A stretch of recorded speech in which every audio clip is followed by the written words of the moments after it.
Hello everyone, welcome back to our channel. आज के video में हम लोग सीनियर सिटीजन्स और सुपर सीनियर सिटीजन्स की आईटीआर डिस्कस करेंगे। अगर आप किसी गवर्नमेंट डिपार्टमेंट में थे, वहाँ से रिटायर हुए हैं, तो आपको फॉर्म 16 मिलता होगा।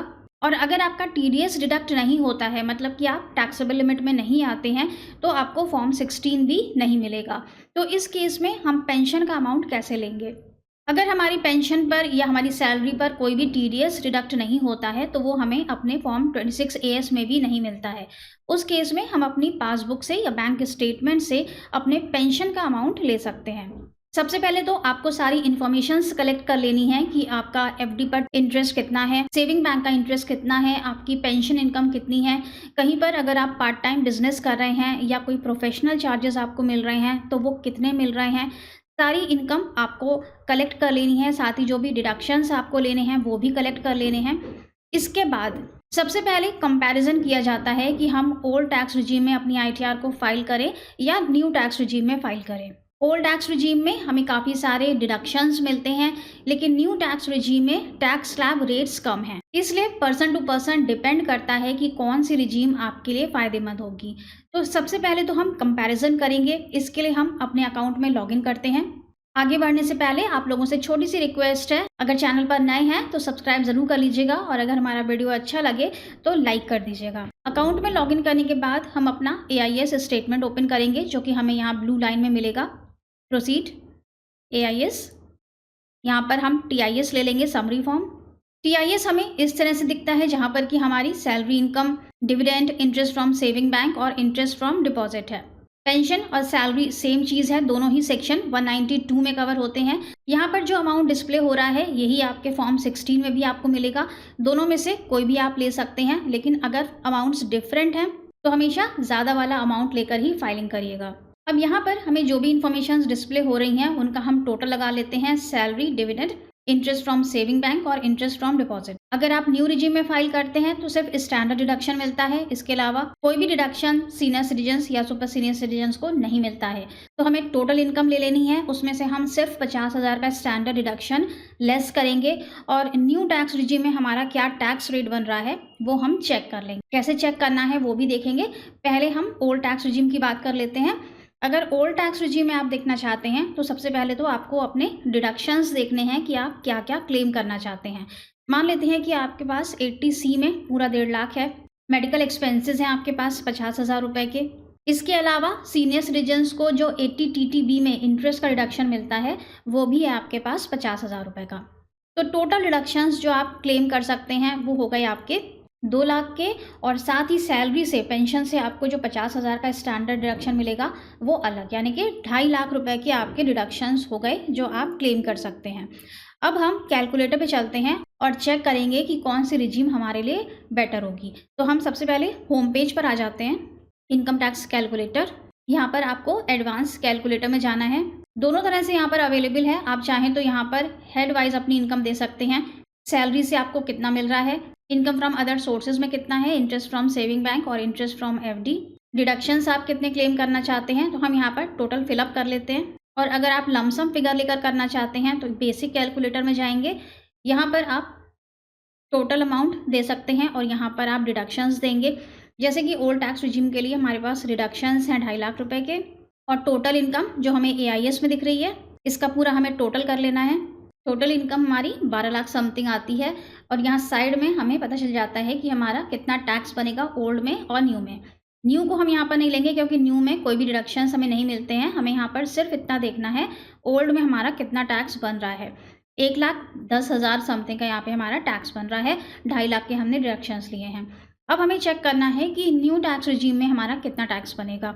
तो ये जो इनकम हमने ली है इसमें से हम 50,000 सिर्फ स्टैंडर्ड डिडक्शन का हटा देते हैं, और ये डिडक्शंस हम सारे यहाँ से हटा देंगे। यहाँ से हम सिर्फ 50,000 को माइनस करेंगे। तो न्यू रिजीम में जो हमारी इनकम होगी वो होगी 11 लाख समथिंग की। डिडक्शंस हमें यहाँ पर कुछ भी नहीं मिलेंगे। 50,000 का स्टैंडर्ड डिडक्शन हमने ऑलरेडी यहाँ पे माइनस कर दिया, और न्यू रिजीम में जो हमारा टैक्स अमाउंट होगा वो होगा 88,000 का। तो यहाँ पे देखिए कंपैरिजन करने पे हमें पता चल गया कि न्यू टैक्स रिजीम हमारे लिए ज़्यादा अच्छी होगी। अब हम अपनी जो ITR 1 की फाइलिंग स्टार्ट करेंगे वो हम न्यू रिजीम के साथ ही स्टार्ट करेंगे। न्यू रिजीम में ITR फाइलिंग करने का आपको ये बेनिफिट भी मिलता है कि बहुत जल्दी ITR फाइल हो जाती है, क्योंकि कोई भी डिडक्शंस या कोई भी एग्जेम्पशंस हमको यहाँ पर नहीं मिलते हैं। साथ ही यहाँ पर आपका टैक्स रेट भी काफ़ी कम लग रहा है।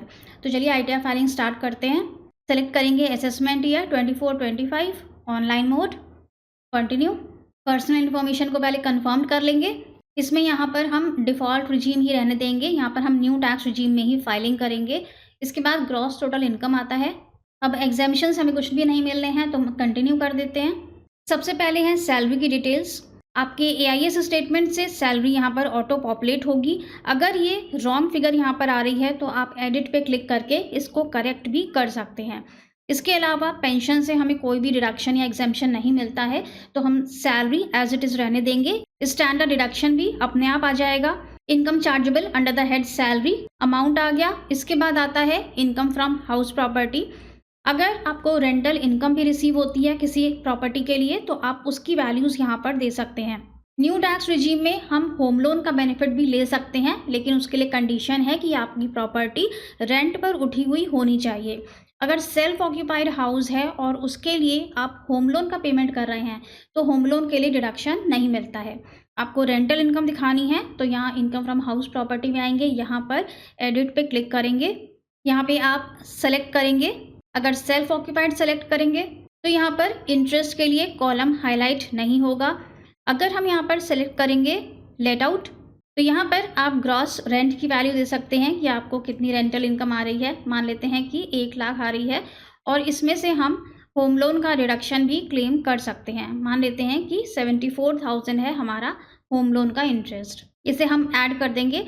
हाउस प्रॉपर्टी के बाद आता है इनकम फ्रॉम अदर सोर्सेज। यहाँ पर interest on income tax refund, आपको लास्ट ईयर में जो इनकम टैक्स रिफंड मिला था उस पर डिपार्टमेंट आपको इंटरेस्ट भी पे करता है, तो वो यहाँ पर ऑटो पॉपुलेट होगा। इस फिगर को आप कहीं से भी AIS से या 26 AS से नहीं ले पाएंगे, ये यहाँ पर ऑटो पॉपुलेट होगा। इसके बाद आता है डिविडेंड इनकम। आपको साल भर में कितना डिविडेंड रिसीव हो रहा है, और आप अपने बैंक स्टेटमेंट में भी चेक कर सकते हैं कि आपको डिविडेंड कितना मिल रहा है। अगर एक्चुअल में आपको ज़्यादा रिसीव हो रहा है तो आप इस फिगर को एडिट भी कर सकते हैं। यहाँ पे बॉक्स पे टिक लगाएंगे और एडिट पे क्लिक करके इसे चेंज कर लेंगे। इसी तरह से है इंटरेस्ट फ्रॉम डिपॉजिट्स, यानी कि FD का इंटरेस्ट, ये भी AIS से मैच होना चाहिए। अगर ज़्यादा मिल रहा है तो आप एडिट कर सकते हैं। Interest from saving bank. New tax regime में हमें सेक्शन 80 TDB का डिडक्शन नहीं मिलता है, इसलिए ये सारी इनकम्स हमारी टैक्सेबल हो जाएंगी। अब नीचे आएंगे तो यहाँ पर एक हेड मिलेगा हमें एग्जेम्प्ट इनकम का। यहाँ पर आप एग्जेम्प्ट इनकम्स दिखा सकते हैं, जैसे कि agriculture income less than 5,000 rupees. Insurance company से कोई सम रिसीव हो रहा है आपको, जो सेक्शंस 10(10)D के अंदर एग्जेम्प्ट होता है। स्टैट्यूटरी प्रोविडेंट फंड मिला है, रिकॉग्नाइज्ड प्रोविडेंट फंड मिला है, कोई स्कॉलरशिप मिली है, डिफेंस मेडिकल डिसेबिलिटी पेंशन मिलती है, या फिर एनी अदर।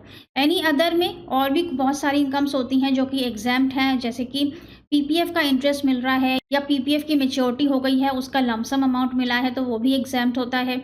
गिफ्ट अगर आपने रिलेटिव को दिया है तो वो भी एग्जेम्प्ट होता है। यहाँ पर आप डिस्क्रिप्शन दे सकते हैं, अमाउंट दे सकते हैं और इसे ऐड कर सकते हैं। सारी इनकम्स हमारी रिपोर्ट हो गई हैं। अब हम इसको कंफर्म कर देंगे। ग्रॉस टोटल इनकम हो गई। टोटल डिडक्शंस हैं। डिडक्शंस हमें न्यू रिजीम में कोई भी नहीं मिलते हैं, बस एक सेक्शन 80 CCD 2 का डिडक्शन है जो कि पेंशनर्स के लिए नहीं है। तो हम बस इसे ओपन करेंगे और कंफर्म कर देंगे। टैक्सेस पेड पे आ जाएंगे। अगर आपकी पेंशन इनकम से कोई भी TDS डिडक्ट हुआ है तो वो आपको 26 AS में मिल जाएगा और यहाँ पर भी ऑटो पॉपुलेट हो जाएगा। लेकिन अगर कोई TDS डिडक्ट नहीं हुआ है तो आपको इस कॉलम को ब्लैंक ही रहने देना है, TDS ऑन सैलरी इनकम। इसके बाद आता है TDS from income other than salary. यहाँ पे हम क्लिक करेंगे। यहाँ पर हम अपना अमाउंट चेक कर लेंगे। हमारी gross receipts as per 26 AS होनी चाहिए और जो टैक्स डिडक्टेड हो रहा है वो भी एज पर 26 AS होना चाहिए। कंफर्म। इसके बाद है टोटल टैक्स लायबिलिटी।